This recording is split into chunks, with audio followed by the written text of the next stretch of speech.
Welcome back to the channel. So today I've got the G82 M4 competition in Tanzanite blue. So this one's fairly loaded. I can show a few more features that weren't available on the M cars that we had in here previously. Alright, so as you know, or should know by now, G82 M4 competition, powered by the S58 engine, 503 horsepower in this guys, which is a pretty significant jump over the previous generation M4, M3 competition, which had 444 horsepower. So additionally, the torque in the competition model is way up. So it's 479 pound-feet of torque against the base G82 M4. That's an improvement of basically 73 pound-feet of torque. So M4's got 406, which is the same as the previous gen F8X generation. So a significant bump in horsepower and torque, and of course only available with the automatic transmission. So if you want a manual transmission, you need to go with the base spec. So this one's got the executive package, which most significantly adds the laser lights. So we haven't had one in yet without laser lights or the executive package. I don't know if we're going to have one with that. I think there will be one coming in, so I'll be sure to get my hands on that one and show you around that spec.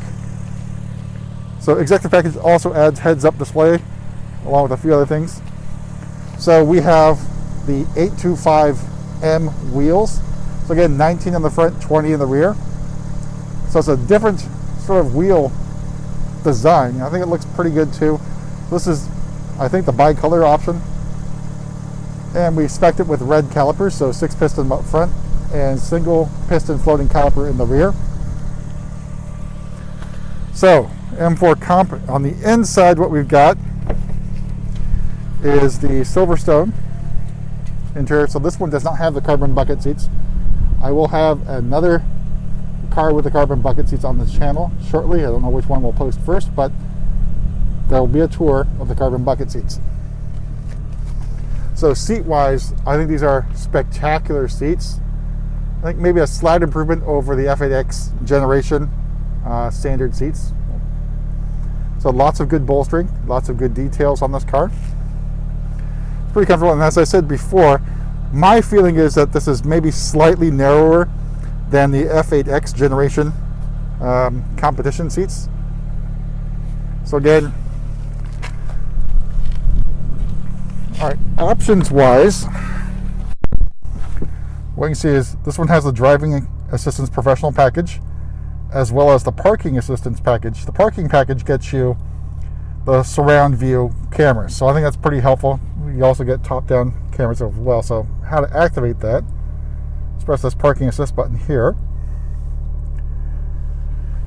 and what you get, you have panoramic front and rear cameras. So you have the top-down cameras as well. If you want to go to 3D view, it's over to the left, and you can use, because this one's got the executive package, you get gesture control.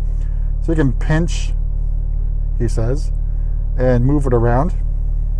Otherwise, what you can do, you can actually point and click here on the cameras around here. Or what you can do is use the iDrive controller and cycle around the car here as well. So there's a couple ways to interact with that view, he says, as he tries to get this thing to work. All right, so also with the parking assistant package that you have here, make sure I got that name right. Yeah, the parking assistant package. You also get this backup assistant. So this will remember about 155 feet or so of your steering inputs going into a parking space, so you can actually turn that on and let the car back out for you using the opposite steering inputs that you had getting into a spot. So let's talk about other differences with the M4 Comp. With the M-Drive Professional package. So with the M-Drive Professional package, you get a few different goodies with it. So I'm going to go into the M menu here and show you what I'm talking about. So we can just go ahead and, I'm going to go ahead and configure M2. So you also have this M traction control. It's 10 stages. It does require DSC to be off. So it's not really an MDM mode in terms of traction. So if we turn DSC off, we can use the M traction control between 0 and 10. So fully off on traction control, or fully on. You can reduce the levels on there. So as I understand it, this will allow you to basically do drifting, and the less traction control, the more sort of slip angle that you'll have. But that's only with the M-Drive Professional package. So go ahead and turn that back on. The other thing that you get is the M Drift Analyzer. So that's in that M setup menu. So if you activate it, I know others have already demonstrated this. Obviously, I cannot do this in a car that's brand new, but you can actually activate that thing and use the traction control adjustability to figure out things and let your car slip and slide around whatever course you want to do. Again, please do that on a closed course. Make sure you're safe. And it'll actually rate you, which is actually pretty interesting. The other thing you get out of the M-Drive Professional package is that M lap timer. So I think goal for one of the next videos that we'll have is just demonstrate how that M lap timer works. So it's a little bit of an improvement over the previous version of the lap timer, which basically, if you plug in your phone, you could get some information off the USB port and record your drive on a track, if you will. You could also integrate that one with the GoPro camera.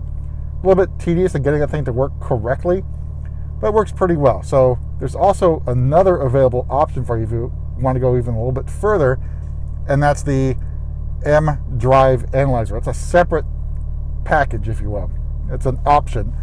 It's basically an ODB 2-port Bluetooth dongle, which will connect to your phone, so you can mount your phone and turn on the drive analyzer, and it's going to record video, and it'll have overlays of various information from the car. So it's a pretty cool tool to have with you. So if you want to go a little bit further, the drive analyzer is probably the way to go. A little bit pricey, but it's really good integration. So with that M-Drive Professional, the other thing that you get, I'll go into the M mode here, is that track option here. So if we go and press it, keeping it pressed will turn off. So if you do that, we activate track mode. Basically, it turns off the iDrive screen, so you're going to be focused only on the instrument panel. And if you have the exec package, the heads-up display. So hopefully you can see the heads-up display there. It's also going to turn off all the driver assistance stuff. So all the safety features, collision warning, etc., are all turned off. You can tell that's the case because there's no green shield or orange shield around your car here. It will also turn off the driving assistant professional package. So none of these are going to be available as well. And put back on here to turn it back on. But let's see if we'll do another walk around to the car, and then we'll do some revs. All right, so let's take a look at Tanzanite Blue. Hopefully the blue is coming out really well. We do have a little bit of sunshine today. It is a little bit windy, so I apologize for any wind noise as well.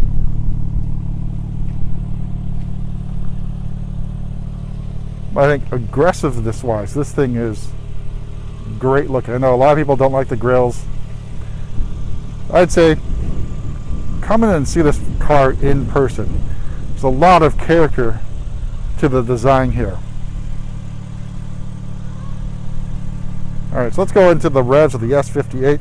So I have warmed up this car pretty well. Have it in sport transmission, or excuse me, have it in Sport Plus on the engine, and level 3 on the shifter. All right, so let's get that set up here.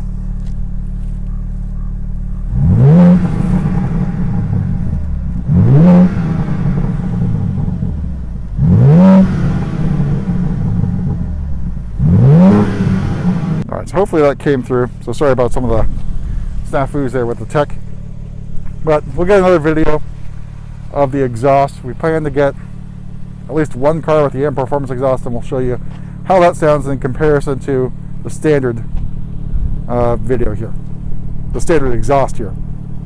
But that about does it for another introduction of the M4 competition in Tanzanite. So a few more options coming soon will be the carbon bucket seats in the M4 comp.